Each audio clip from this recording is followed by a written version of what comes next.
faster than any infantry, outmaneuvering the Marines. The Air Force has the battlefield covered, however tough the terrain. By taking to the skies with their fine-tuned senses, these fast and fearless flyers have the right stuff. When it comes to grabbing an aerial advantage, the sky's the limit for these special forces.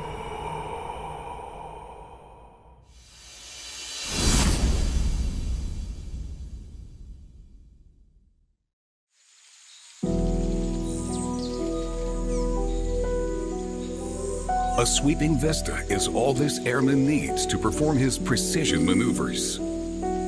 Add some rocks to serve as a launch pad and observation deck, and this airborne assassin is in business. He operates freely over most of the Australian landscape, though he prefers open spaces to wooded areas that might foil his mission.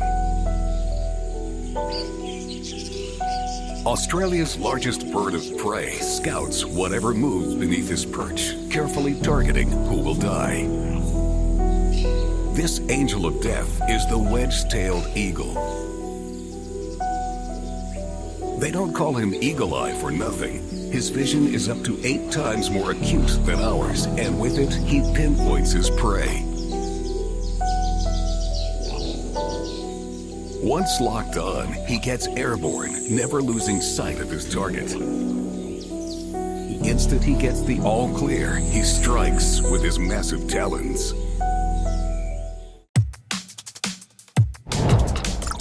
An eagle can spot a rabbit from more than 3 kilometers away. Its special forces' eyes are almost unmatched among vertebrates.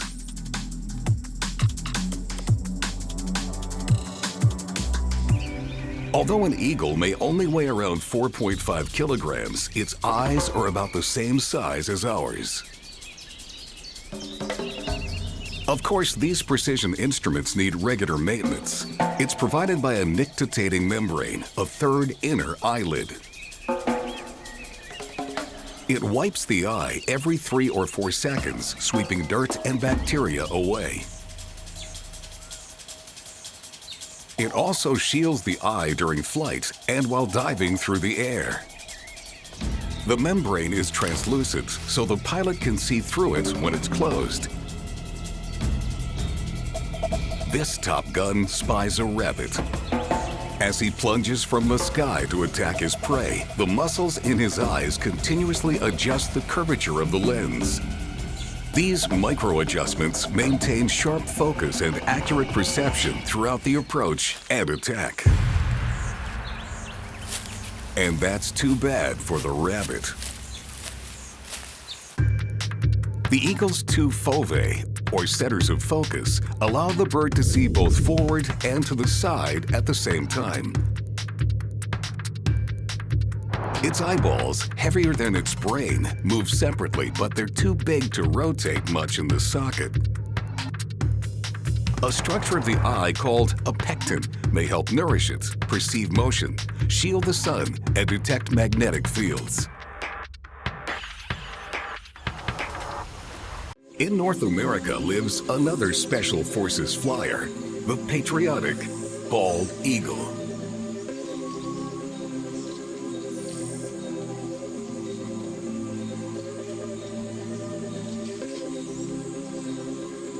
This majestic symbol of the United States, with a wingspan of up to 2.5 meters, mainly patrols near large bodies of water, scouting for fish. These special forces can glide 100 meters above the water's surface, and yet their eyes can see fish beneath it.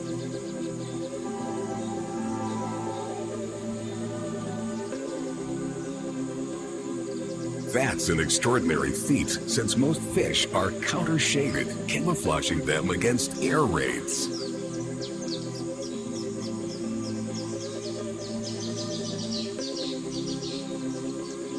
But these remarkable high-tech eyes register about 150 images per second.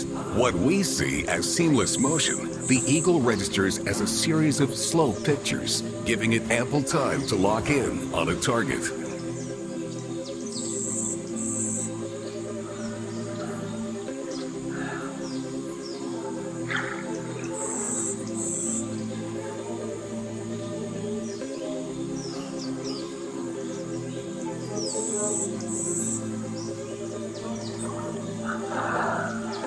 Mission accomplished for the majestic hunter.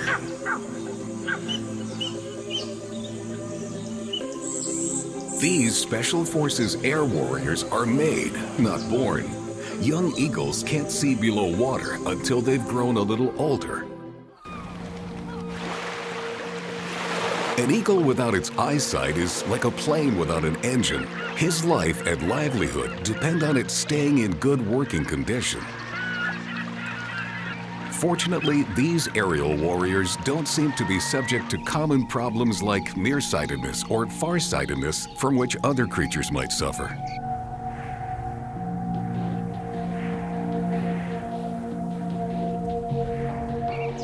All in all, with their superior vision, Eagle Special Forces dominate the airspaces they inhabit.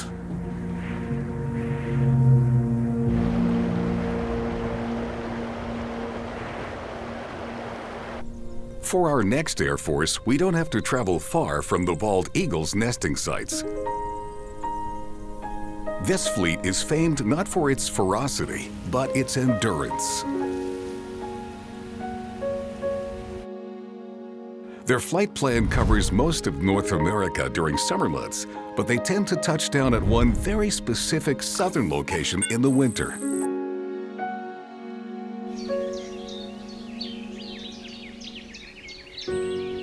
The monarch butterfly. These graceful orange and black flyers with wingspans around 10 centimeters decorate the skies.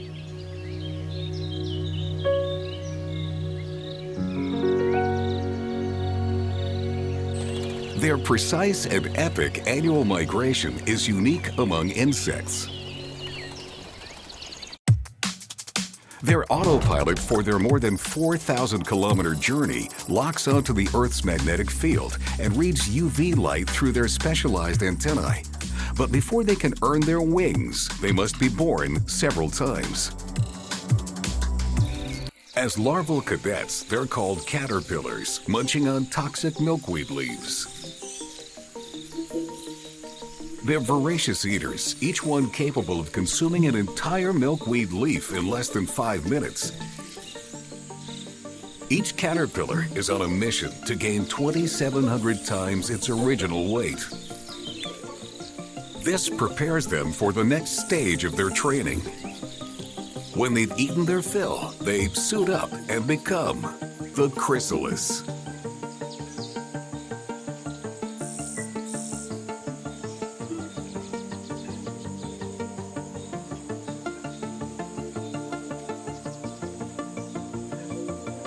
And that's their final step before becoming full-grown, flight-certified Special Forces butterflies.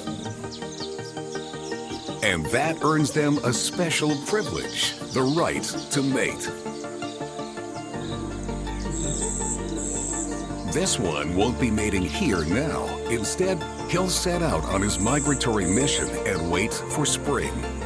He has no choice. When autumn comes, the milkweed plants grow scarce and lose their nutrition.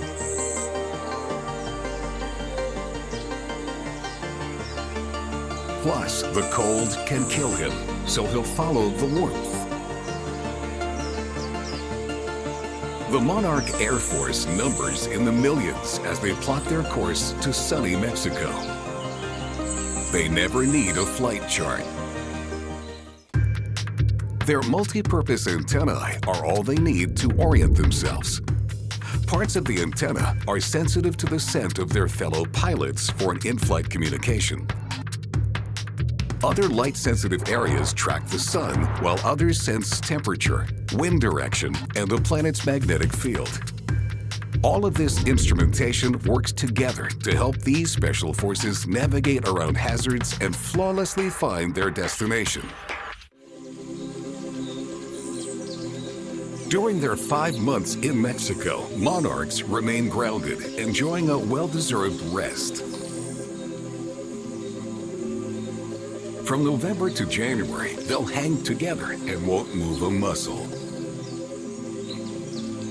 They live off the stored fat they gain before they begin the migration.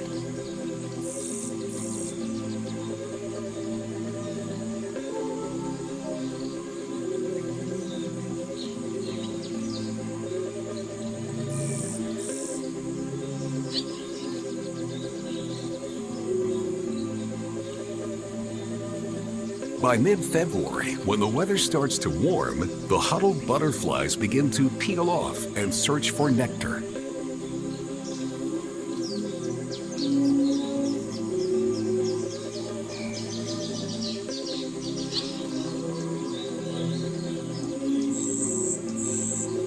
At last, it's spring, and the mission to mate begins. It will be their final mission. The butterflies die after that, but their directive to return north is carried on by the next generation of recruits. It's a complicated maneuver. 3 generations make a one-way trip. The 4th completes a round trip. Monarch courtship can last 16 hours or more. They mate only at the very end. Exhausted from their journey and the act itself, these adults die. Their lives lasted 6 to 8 months.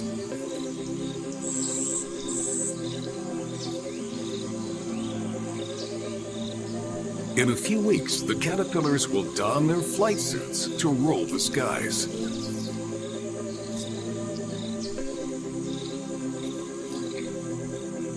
By the time the 4th generation of butterflies returns to the north, the milkweed has replenished and they can start getting fat again.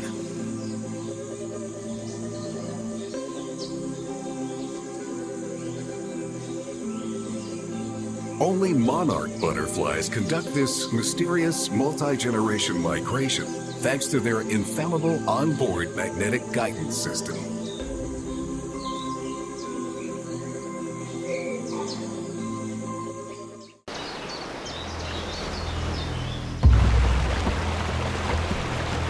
On the other side of the world, an air force with a shorter range but much more frequent missions.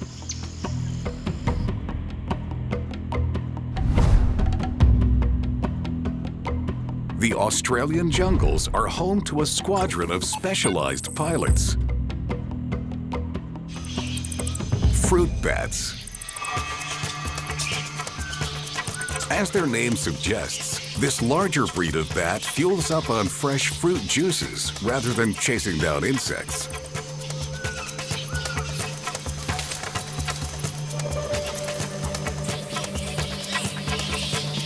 They prefer to fly at dusk. When the sun starts to go down, they fire up their engines.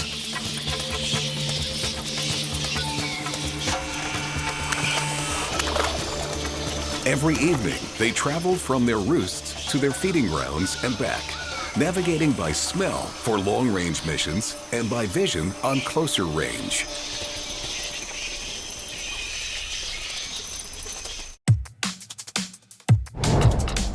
The fruit bat has the keenest vision of all bat species. By combining sight and smell, they can locate food and fly clear of danger. In the morning, the squadron returns to its hangar.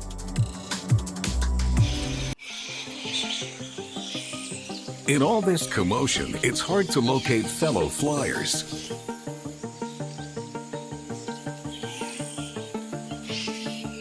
Mothers call to their pups and wait for a response.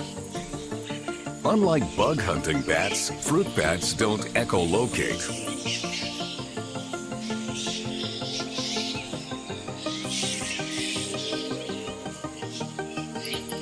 They make about 20 different sounds and leave scent markings to let their squadron mates know where they've been and what they're up to.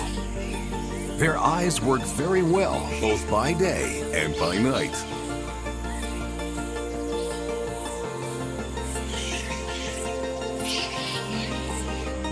By sleeping in clusters in the light of day, they're more apt to spot a predator and sound the alarm.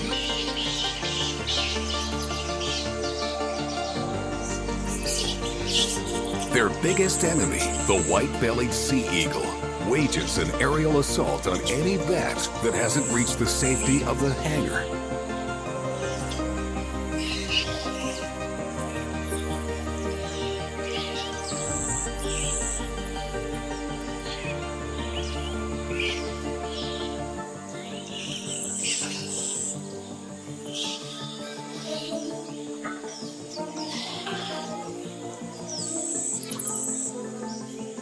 The commotion of flapping squadron of bats scrambles the sea eagle's visual guidance system. He doesn't know where to strike and aborts his mission.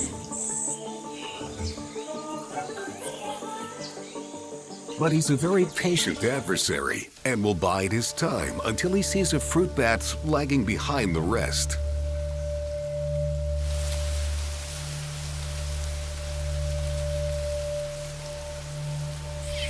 The bats hang on branches till the hot sun starts setting and their predators head to their bunks.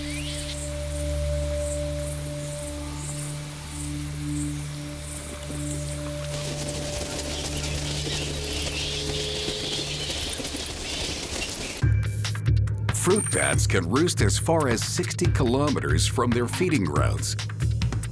Without echolocation, the bats depend on their eyes in the gloom of dusk. Like many nocturnal animals, fruit bats' eyes contain a reflective layer called a tapetum lucidum that makes the most of incoming light. But the tapetum of a fruit bat is even more advanced and is more commonly found in certain fish, crocodiles, and marsupials.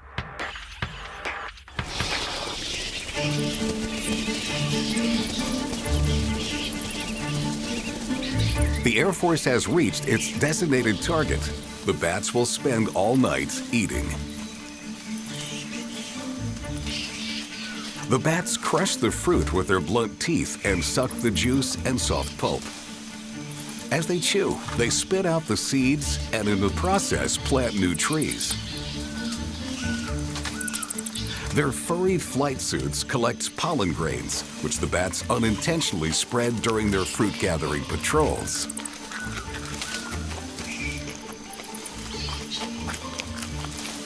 So fruit bats perform a peaceful mission as Special Forces nighttime pollinators. When done, they'll return to their roosts and rest up before their next mission. Our next airborne expert is a Special Forces tracker. His Air Force skills are highly effective and he carries out crucial duties. He's an indispensable part of his habitat, but as a soldier, he suffers from an undeserved bad reputation.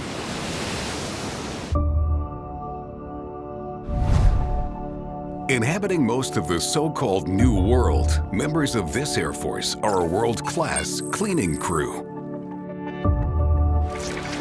On the beaches of Costa Rica, olive ridley turtles gather to lay their eggs.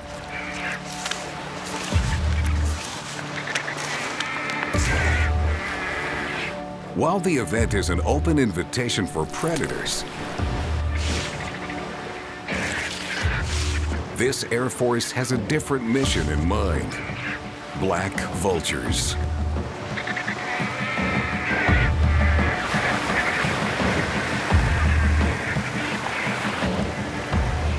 Most turtles are exhausted after their journey, and some don't survive.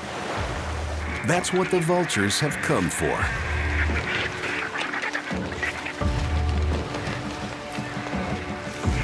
They will clean the corpse to the bone. These undertakers of the animal world rid the beach of decaying meat and prevent the spread of disease.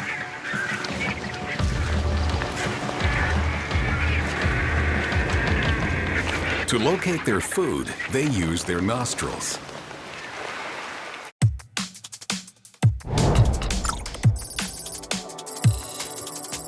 Black vultures and their relatives, turkey vultures, are usually death's first responders. Their sense of smell gives them a hearty head start on other scavengers. Black vultures scan the area below them from around 300 meters.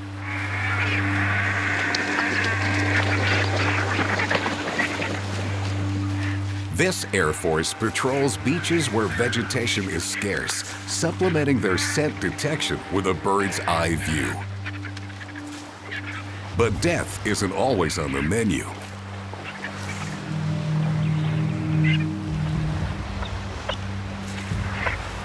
Turtle hatchlings make an easy, lively meal for black vultures.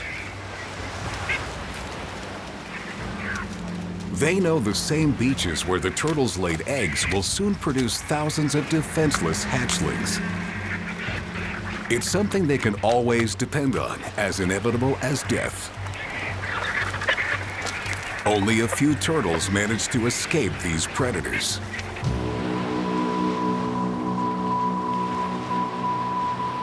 On the other hand, the turkey vultures prefer forested areas and never touch living flesh.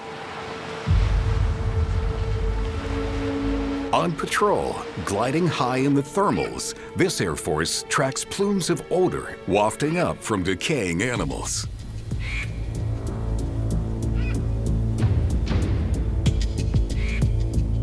Circling, they home in on their scent, moving closer as it gets stronger, until they find the source.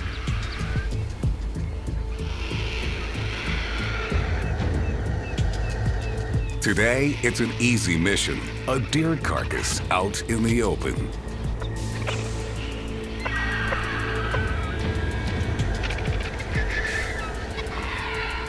But their sense of smell is so keen and the odor of death so distinctive that they can find a meal as small as a dead rodent buried under a pile of leaves.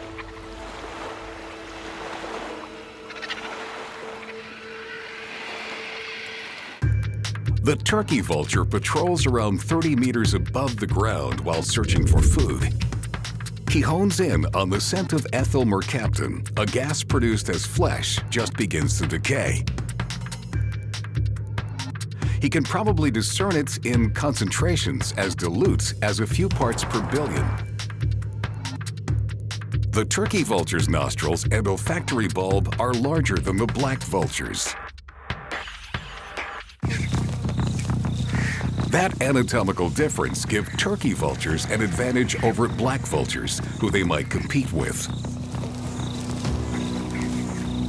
But black vultures are stronger.